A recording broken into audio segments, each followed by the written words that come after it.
A virus spreading, planes grounded, trade stalling, and even sporting events cancelled. Inevitably, markets are tumbling, but the sell-off has turned into the worst week since the global financial crisis more than a decade ago. Smiles for the starting bell in New York, but share prices slumped seconds later. A week ago, they were at an all-time high. What's the stock? And in London, the 100 biggest companies are worth a staggering £210 billion less than they were just 7 days ago. And how many are you trying to sell? I'd say this is probably the most dramatic week I've seen since my time here in the markets. That bad? Yeah. What trading floors in London say they're witnessing is worldwide contagion. Well, we've really seen investor panic grip into markets across the world. We've seen the biggest points drop in the Dow in its history. We've seen $3 trillion wiped off global markets within a week. And it's not just the equity markets. This is extended into other markets as well. We've seen a major slump in the oil markets. It's now in correction territory. Correction territory. Trader talk for a drop of 10%. And she's talking about oil, one of the world's most in-demand commodities. The last time markets behaved like this, the 2008 financial crisis. This is another black swan event, something that no one could have predicted, and that's why we're seeing a lot of panic in the markets, and the risk is that that does extend into a recession. And there are no reassuring words coming from global institutions. We are likely to downgrade our growth projections for the world. In Geneva, he should be setting up, not stripping down. But the motor show has been cancelled. 600,000 visitors and hundreds of car manufacturers told, stay at home. Fear, as much as the effects of the virus, is stalling trade and tourism and sending the markets into retreat. There's only so far stocks and shares can slide before the question gets asked, do governments and central banks need to kick in and take some action? In the US, there's already speculation that the Federal Reserve might be getting ready to cut interest rates. Possible pressure then for the Bank of England to follow suit. But interest rates are already very low. So low, there's not much further for them to go. So how much of an effect will any more cuts actually have? Rates are zero or negative in some countries, so they don't have much room for maneuver.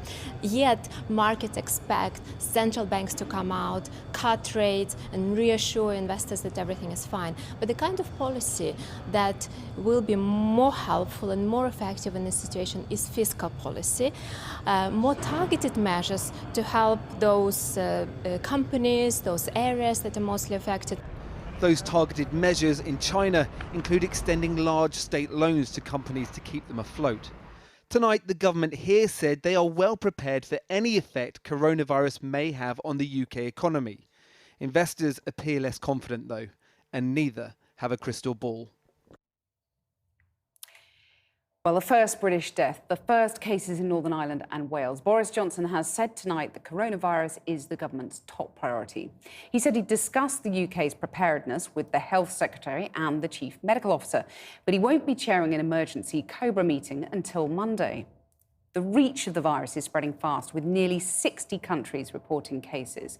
The World Health Organization says it could reach most, if not all, countries. Today, Nigeria, New Zealand, Lithuania, Mexico and Iceland all reported their first cases. Now, most of the people who have died of the infection have been in mainland China, with nearly 3,000 deaths. Outside China, Iran, South Korea and Italy have had the most victims. Here, 20 people have now been diagnosed with the illness, 4 more in the past 24 hours. Here's our health correspondent, Victoria MacDonald. In the aftermath of the coronavirus epidemic, whenever that is, experts will look to what happened on the Diamond Princess cruise ship and ask what lessons could be learned. So far, 6 people who were on board have died, including 1 Briton who has not yet been named, while more than 700 passengers and crew contracted COVID-19. There have been scathing reports about the quarantine measures, of officials sent to investigate as it was docked in Yokohama themselves falling ill, and of inadequate testing. But there will be lessons learned across the globe. Today, the World Health Organization said 49 countries have now reported cases.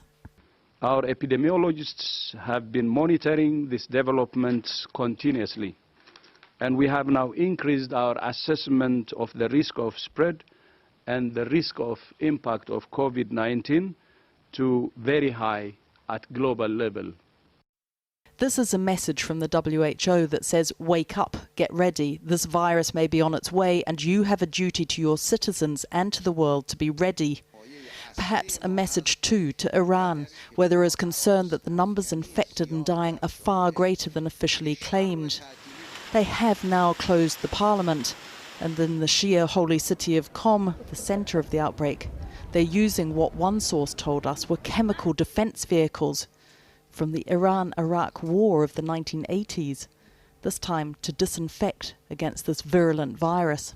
Until this moment, taking into account the previous day's numbers, 388 people have been confirmed to have COVID-19 in the country. Unfortunately, 34 people have died from this disease as of today noon. Some sources, however, have told us that the death toll is far higher. And that is worrying. Already 97 cases have been exported from Iran to 11 countries. In the UK, where 19 people have now been confirmed with the disease, there have been warnings that if the situation worsens, mass gatherings may have to be cancelled or schools closed. In any pandemic preparation, the government has to walk a fine line between protecting the public and the social consequences. So the London Underground, for instance, it does feel sometimes like a hotbed of germs. But if you closed it down, how would NHS staff get to work? The NHS is preparing and details are slowly being released, but in an extraordinary interview, the MP for City and Westminster today revealed that contingency plans in London include opening a morgue in Hyde Park in tents.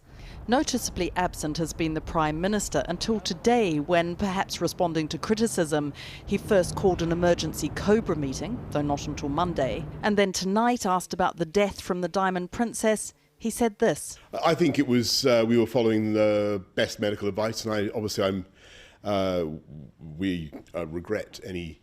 We very much regret the loss of life of the individual concerned. But we think that the best thing to do is not to move people around too much in the current situation, not to repatriate, unless you can be absolutely sure that there isn't going to be a spread and a contagion to this country. So that's the principle that we're adopting. Evidence from China shows that those most at risk of dying from this virus are men over the age of 80 with pre-existing health conditions. It is also the case that 80% of people will have mild or no symptoms and can recover at home. And the hope, though increasingly fragile, is that this epidemic can still be contained. Well, we heard about the impact that all of this is having on the markets. So joining me now from southwest London is Lord O'Neill, former chief economist with Goldman Sachs. He served as the commercial secretary to the Treasury in David Cameron's government and published a book, Superbugs, an Arms Race Against Bacteria. Lord O'Neill, global shares have had their worst week since the financial crisis. Are investors right to be scared, do you think? Well, if they just spent the last 10 minutes listening to your discussion, as I have, I guess there are plenty of reasons to be scared. It's obviously a very troubling and complex situation. I think before I answer any more, I think it's important to remember that from a global economics perspective, this came at an extremely unfortunate time because we were just in December, January, seeing some signs of vague stabilisation of the world economy after what had been a somewhat worrying weakening throughout 2019, with China already at the heart of that weakening, and some countries that are economically so successful at benefiting from China's rise, such as Germany here in Europe or Japan in Asia, South Korea as well, already suffering from that. So this from an economic perspective is particularly unfortunate. And of course, as I'm sure you've touched on in previous discussions, China today is 5 times the share of global GDP that it was when we had SARS 17 years ago. So should the World Bank or the IMF step in to try and avert a global recession? And is a global recession now inevitable in your view? So I would imagine there must have been some very interesting phone calls going on between so-called G20 Sherpas, which is the officials of the leading 20 economies around the world, about being ready to act. It's not clear to me, and I heard one of your previous speakers, it's not clear to me what cutting interest rates would do in the slightest for a situation like this, and indeed partly linked to other challenges of our time, but particularly issues to do with equality and both actual and perceptions of it. Further measures on interest rates or so-called quantitative easing, I don't think would be particularly sensible or helpful in my view. So Central banks providing liquidity. But are financial leaders around the world sort of slightly powerless in the face of this rather unknown threat? So I think they can provide a lot of liquidity to make sure financial markets function properly, and in some countries the central bank can play a role to help make sure that the lending support might be there. But I hope that this would accelerate what in some countries, including the UK, appears to be a growing recognition that they can have a more activist fiscal policy, particularly in terms of investment spending. And I think whether it be here, Germany or China, to name just three really important places, the case for having a more aggressive domestic fiscal policy response is very clear to me, and I hope that's what now happens. So governments piling in and investing more by borrowing more? I would say that the case for that is really strong. One of the other aspects of what's happened in the markets this week is a further dramatic drop in long-term bond yields. So governments can borrow at what are historically extraordinarily low rates for a very long term into the future. And so if there were a time to do things like that, to invest in infrastructure, many of the topical things that you have on your program every other night, and other ones as well, this is a particularly opportune time to perhaps even be more ambitious about those things than they might have been thinking just 2 or 3 weeks ago, in my view. You had your hands on the levers of power in government. From the outside now, looking in, do you think the government has a grip of this crisis? Do you think it looks like they do?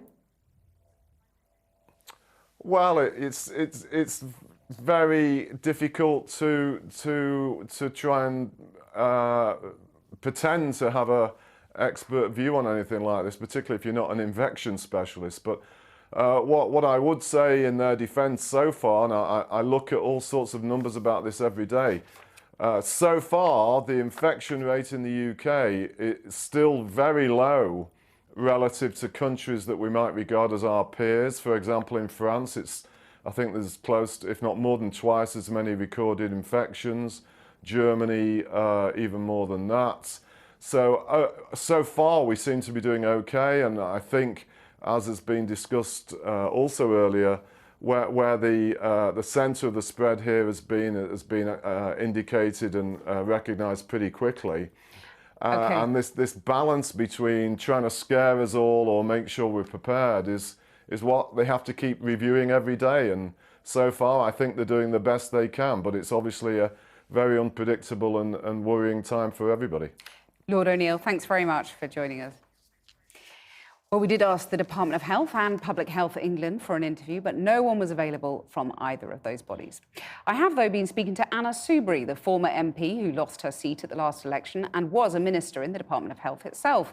I began by asking her about whether she was surprised that the Prime Minister hadn't yet chaired a meeting of COBRA about the coronavirus. I wish I could say that I was surprised, but I'm afraid I think this is absolutely in the character of Boris Johnson. And I think he has a pitiful understanding of the realities of how people are looking at this problem, how they need guidance, how we need to make sure that our NHS is prepared. And he needed and should have got a grip on this, and his government should have done the same some considerable time ago. The government says that weekly meetings of COBRA have been happening. They just haven't involved the Prime Minister, and that Public Health England is meeting with the relevant departments. So they're saying a lot is going on behind the scenes, and perhaps to do more in public would panic people, wouldn't it? No, it's not about doing things in public, do forgive me. It's about making sure that you handle what is undoubtedly a very serious situation. COBRA is the most, as I know, because I have been involved with COBRA when I was a health minister and when I was a business minister. What it does is it brings the people that should be brought together at the most senior level. It literally either sits them around the telephone or at the same table, and it gets a grip of the situation and it sorts out the messaging. And one of the really important things in this whole circumstances is the lack of good communication with people, so that too many people are panicked, they are worried, and they need to be given good, sensible, easily accessible facts and advice. And then that begins to calm everything down at the same time as you're making sure that all the other pieces of the jigsaw that you need to get in place, the NHS, social services, all those things are being done. Should the government have moved to repatriate the British citizens on board the Diamond Princess cruise ship earlier, do you think? Of course he should. And what about Tenerife and what is happening there? In the area where I live, in the East Midlands, we have schools who are providing conflicting information to parents. And when people start to get that information, as they do, on the internet, through social media sites, then with all sorts of other information and misinformation, understandably, people don't know what to believe, and they are worried and they are panicked. Anna Soubry speaking to me earlier. Well, President Trump has predicted that one day the coronavirus will disappear, claiming it's like a miracle. But other US officials have warned the country should prepare for significant disruption to everyday life. So let's go live now to our Washington correspondent, Siobhan Kennedy. Siobhan, explain, please. Well, Kathy, you only have to look at the screens here, the red screens, to understand what's going on. Americans have clearly gone into panic mode. Investors are listening to the news of new, fresh viral outbreaks around the world, and they're listening to companies like Apple, Microsoft and Amazon, who are warning that demand is falling, that supply chains are already beginning to clog up, and that will hurt their profits. And if it does, that will affect the health not just of the US economy, Kathy, but the whole of the global economy. And that is why we're seeing the Dow Jones and other big stock markets here continuing to tumble today. They are on course, of course, for their worst weekly performance since 2008. Of course, the man who woke up this morning probably choking on his cornflakes when he saw the red screens was Donald Trump. We know that he has staked the success of his future re-election campaign on the strength, the health of the American economy.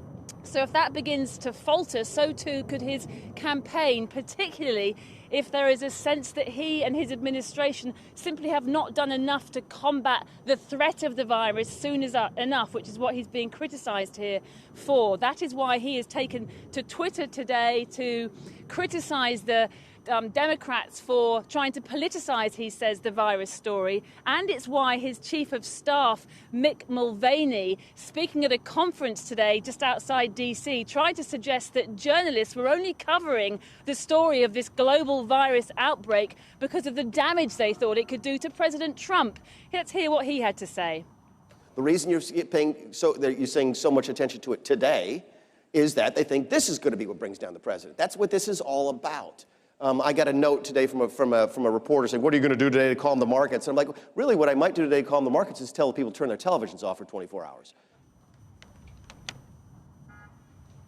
Well, administration and he there, you could hear clearly trying to play things down, but the disease experts here are still continuing to say that a further outbreak is inevitable. As for a vaccine, scientists here are saying, yes, that the work is underway, but it will take at least a year to a year and a half, Kathy, before that vaccine will be able to be used for widespread inoculations. And that is another thing that the markets here really do not like, that there is no sense of an end to this crisis. Siobhan, thanks very much.